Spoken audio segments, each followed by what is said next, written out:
post-menopause, so a year later after she knew she was officially done, the lights went out. And she's like, I want to yearn again. I want the libido. I want that feeling of wanting it again. And it's just not there. And so she was coming to see me for hormone replacement therapy. And I thought, okay, wow, that's such a powerful statement. The lights went out. So Barry, I had a patient the other day that really gave me an aha moment. I was like, oh, what a powerful phrase. She said, it feels like the lights went out when she went through perimenopause into post-menopause. And I was like, what do you mean the lights went out? And she's like, well, my partner and I, my husband and I had a really active sex life. And then I went through perimenopause and it got intensified. So for her, like through the perimenopause years, her libido was really high. And then post-menopause, so a year later after she knew she was officially done, the lights went out. And she's like, I want to yearn again. I want the libido. I want that feeling of wanting it again. And it's just not there.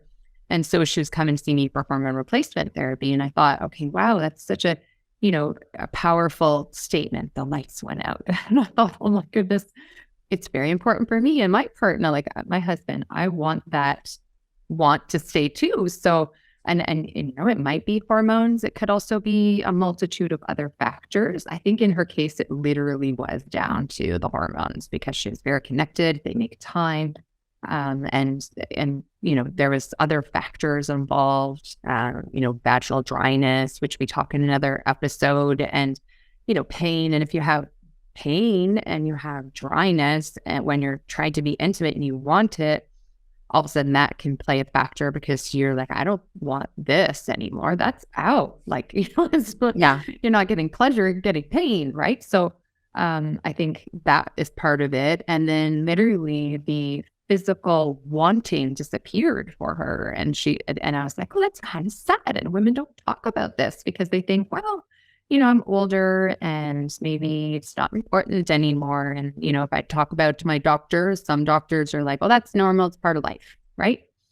So I think that, as a culture where we spend all of our years working and then we're like looking forward to retirement, all of a sudden you're retired and then you don't get that opportunity. It's a bit sad if that's something that's important to you, right? To have the lights on and to enjoy each other and explore the world during your retirement phase and be able to be physically intimate again, if that's important to you. So libido, I mean, it's not that women only in postmenopause struggle with it, so wanting to be intimate.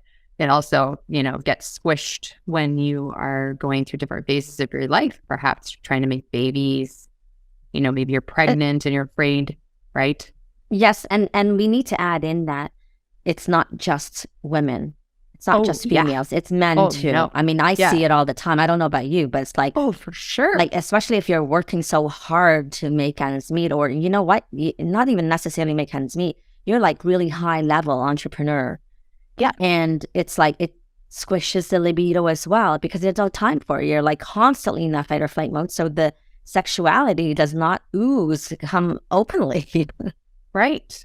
And in every relationship, you hear about the honeymoon phase where women and men or partners are super into each other and the dopamine's clouding the relationship a little bit in terms of, the libido is fully there. But as you live together, you might hear each other in the bathroom, have bowel movements, pass winds, you have little quirks, and you kind of have to, look past that stuff and recognize that, and then see each other's values and connect and make sure that you make time. And, if you get too complacent and then jump right into work and don't make time for yourself or your partner, then it's a lot easier to let the libido just kind of go away, right? So there's that too, like the. I love what you just said, and it just triggered in my head. Now, I interviewed Jillian Michaels, the superstar fitness guru person.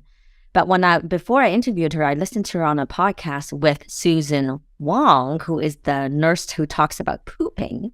Oh, funny. right? And who we also interviewed. Yes. And the reason Yeah. why I bring this up is because she is literally in the honeymoon period with her new wife. Yeah. And when Nurse Wong talked about pooping, and she's like, well, how about with your wife or partner? And she's like, what are you talking about?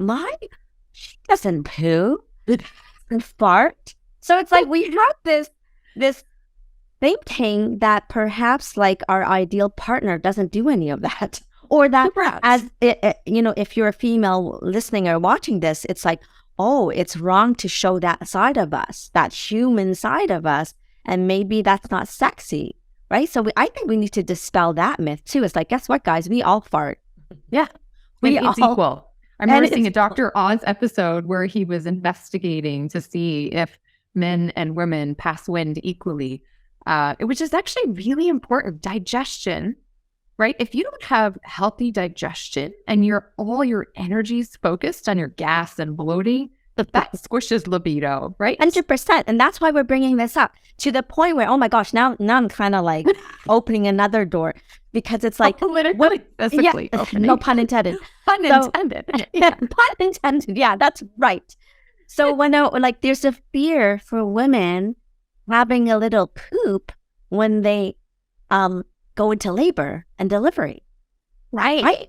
And the sexuality there between partners, because like there's this fear of, oh my gosh, I don't want to have my husband see me poop, or my partner, whatever the gender roles are, it doesn't matter. But it's like, oh my gosh, like I don't want my partner to see me poop, and vice versa. I don't want to see my partner pooping. Yes. So what gas is equal between men and women. Gas production's equal. And in labor, women poop. And I coach my patients when I'm doing the kind of pre-labor, pre-birthing discussion. And I always warn the men, just fucking like letting you know, she may, and letting her know, and that is totally normal, because, ideally everything eliminates, you have a big poop beforehand, but sometimes that doesn't happen and everything is stimulated down there. So, and that ideally becomes a memory where you giggle and laugh and you're past it, so that it doesn't impact your connection later, because it's normal and natural. And ideally we have healthy digestion so that not passing wind while being intimate. But that's a thing, like if people if they're uncomfortable, men can't achieve erections if they're super uncomfortable and have to go have a bowel movement, right? So there's so many things that have to line up to have healthy libido. You have to protect your sleep and have good energy. Women have to share their pumpkin hour. What's the pumpkin hour? Do you remember? Yes. So again, we had the Queen's Code, written by Alison Armstrong, and we had the pleasure of interviewing her. So go back and check out what she was talking about there, and her book. What's it called? The Queen's Code. Yeah, The Queen's Code and Keys to the Kingdom. Right. I actually haven't gotten to the Keys of the Kingdom, so I'll have to check that out myself. It's excellent. We talk about the pumpkin hour, which, can you explain what that is? Yeah. So the pumpkin hour is essentially putting out your boundaries so that your partner knows not to wake you up in the morning to be intimate, because you need a certain amount of sleep. And then also the hour at which you may need to go to sleep in order to feel rested, because perhaps you guys have, different needs. Women in general tend to need a little bit more sleep, and some women more than others. So just really communicating the time you need to go to bed and wake up, and have that protected, so that, you are feeling like you're needing to reject your partner, and you're also being respected, and your body feels awake and alive enough and healthy enough to be intimate when you're ready for that, and you guys make the time for it. And so, meaning that to make it work, it's actually having a conversation. So you're communicating and saying, hey, this time probably is not the best time for me. So if we're going to we're going to be intimate, if we're going to have sex, you know what? I think 9 p.m. is best, right? Whatever that may be for you. Maybe it's like 11 a.m. during your workday because you work remotely. So whatever, right? But have that communication, so that that's how you increase your intimacy. Because when you're able to communicate from your heart, that increases intimacy in it of itself. Right. And if you are, let's say, unable to be intimate in any given moment, it's all in how you respond with that too. For example, I see a lot of breakdown in couples because one feels rejected when, if you perhaps say no in a way of give a time that you would commit to, another time to then reconnect, rather than just no, like, or have excuses like a headache. And it's not an excuse for some women. They might have a headache, or maybe they have to go to the bathroom, number two, so it's like, maybe they don't want to be honest about that, but being honest about a time where you can reconnect, and different time where they feel pressured or rushed, or, so it takes a lot of things to line up to have that time to be spending one-on-one together. So you have to have the energy, you have to have the physical. I mean, it's exercise, let's be honest too. Like, if you're actually Exercise, physically, yeah. it's a workout. So you have to have physically, you have to be okay and in good health. You have to want the yearning, like the yearning. You might not really, that maybe it's not a concern for you. But if you're in that place, communicating, in a way where you are satisfying each other's needs, because perhaps one partner is in a phase where they want it more. Like, as a great example would be postpartum, right? So instead of saying, no, saying what you can offer is like, say, I would love a bath where you kind of hold me, we're naked together, right? So, Right. and that's it. And that's all you can offer, because you're healing and it's good for you, and you're having a sitz bath and you're healing yourself. And that connection feels nice and relaxing for both of you. But it's not necessarily involving any penetration, right? Because most women postpartum, like, it's just not up on their, interest list. So No. recognizing those boundaries, but then not completely dismissing it, because some men might feel rejected. And then when you're ready, they're now disconnected. They're feeling like, well, we didn't want it before, so I don't want it now, and I don't know how to get back to that place. So it's like then going back to kind of the steps in order to reconnect, which might be like making sure that you're holding each other's hands, and then spending time on the couch together, hiring a babysitter, making sure you have like individual one-on-one time, because it's stressful to hear a crying baby. You're trying to be intimate. Yeah. And babies are babies until they're 3. Like, you don't realize, I mean, at least 3, like, they're little, right? Yes. And then, needs are there. for the people that are trying to conceive and they don't have the babies around, it's hard too, because sex becomes baby focused. And so there's the decrease of libido, because there's a sense of pressure, like, oh my gosh, I have to, get pregnant this month.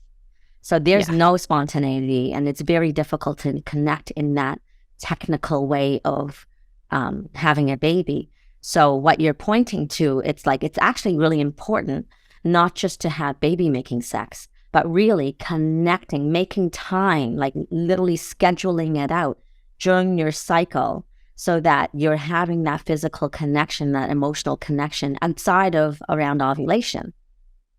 And then and furthermore, if you're actually a couple that, or a single woman, trying to conceive via like artificial means, like inseminations or IVF and using drugs, it's like, it's still just as important to connect, maybe even more so. Do you agree? To self, like, using what yourself, maybe self-pleasure, could be, well, whatever it is, because people completely lose their connection with their partners as they go through, like, let's say IVF and doing the drugs, because again, it's become so technical that, you just like, you don't even have like any time or energy left for anything else. It's like, okay, I'm working, I'm going to the fertility clinic, and I'm shooting myself up with drugs. Right. But it's like, no. Within that, you can still make a time, like, even if it's 2 minutes a day, hold hands, take walks, look in each other's eyes, like, even if you're not having sex and penetration, right? Yeah, 100%. And if one thing you can do, if you feel comfortable enough to involve using a vibrator, so there's less pressure for perhaps your partner, if you have a male partner, to have penetration, or maybe you don't feel like you're able to achieve an orgasm with penetration, you could use a vibrator after procedure. So for example, if you're doing an IUI, come home and get your partner to put the vibrator on you, or you do it for yourself, so that you feel like that connection with, like, it's less medicalized, if you know what I mean. So when I was going through, like, maybe this is too much information. No, this But is when great. I was going through my procedures, I would ask to be intimate or I would go home and use the vibrator because I just remember watching this documentary on it and seeing like the sperm would be easier to travel to the egg if I was having an orgasm. And I thought, well, if they're shooting it in with the tube, what if I just add a little bit of extra, waves by having an orgasm? So I would use my vibrator after an IUI or ask for intimacy, but not with it, like without trying to put the pressure, because the pressure was on every month, right? Like, okay, we got to make babies. I'm ovulating. Okay, well, I'm just going to add in that Tanya is going to be buying me a vibrator because that's what she's promised. In our last episode, she said that. So I'm like holding it. And that'll make me feel a little less uncomfortable going online finding one. Just saying. So if you're like Happy me, find a belated friend. birthday. Yeah, thank you. So if you're like me, a little more shy, have someone else get it for you. Yes. But where I was going to go with this, like in terms of beyond. Oh my goodness, Mary, you lost your thoughts. Oh my gosh, because like this is so exciting, right? I know. No, actually, where I was going to go with this, it's like, yes, we want that intimacy outside of that. And by the way, it's not just for libido itself. If you're actually trying to consider having a baby, just think about the natural production, not only of like cervical mucus, but we're talking like the juiciness of the sperm and eggs and the uterus and the fallopian tubes. Like if you don't use it, or like if you don't have excitement, that downstairs is not so, like it's kind of like closed up, right? It's saying you can do whatever the heck you want, but I'm not listening because I'm like having a nap. Right. So more receptive. You're making it essentially more receptive. Yes, exactly. Waking it up. Yes, we're going to wake it up, make it juicier so then the eggs can develop better and like they're more lively and energetic. It's like, let's go, right? Even your own hormones, if you're not trying to make a baby or maybe you're on a rest period between, you want to feel like life is more than just work and, work to make money and survive. So it's like the survival part. I mean, the human hierarchy, Alison Armstrong talks about it. So procreate, protect, provide. Yeah. Procreate, protect, provide. It's in that order. So it's like this natural instinct, right? This is that order she said, I think. Well, for men, it's not the create. The procreate is actually lower down on the list because it wants to protect first. Oh, protect, provide, and then procreate. So when you're stuck in the protect and provide, you're not in the mood to procreate. Right. Because you're stuck in, oh my gosh, like the saber-toothed tiger is coming and I need to protect my family, right? So I don't have time and my body's going to shut down and it's not going to procreate because I'm in this protective and mode, right? And And for women, when we're premenstrual, we tend to be in this more heightened awareness state of that will provide, protect phase because we instinctively feel like when our progesterone's peaking just before it starts to drop and even in the drop period, but that we're pregnant, like we physically feel that way. So then that's not actually the best time to think about and talk about finances. It's better to kind of, journal your feelings and then talk about it later when you're ovulating. And because you might get, over emotional and then not really want to be intimate when that is a good period actually to be intimate just before your period because your testosterone tends to be a little bit more present and active, even if your estrogen is lower and you might feel a little bit more dryness. So it's one of those things like try to find the right times to have big conversations, Yeah. And sorry, I before I forget with my short-term memory, I'm like, when I was menstruating, for sure, during that like last couple of days right before my menstrual period comes, for sure, my libido shot up. It's like, I'm feeling a little friskier. Yeah, sure. So recognizing in that menstrual cycle, if you're an ovulating woman, that your libido would be highest just before your period, like you're saying, and it happens for me too. And then that hump in the middle, when your testosterone peaks and your estrogen is peaking because you're ovulating. So your drive would be higher. So recognizing that too, and then really trying to do yin activities around that time not overextending yourself physically with like crazy workouts, trying to do more yoga and relaxing stuff to support, ovulation, but then also the energy to preserve for libido. Love it. Thank you. So we've done some episodes on this kind of stuff. So just go back, go through all of them for Pete's sake. They're all really good. So if you like what we're talking about, please subscribe, share, follow, make a comment. And also you can reach out and tell us what you want to hear, because we will do that for you.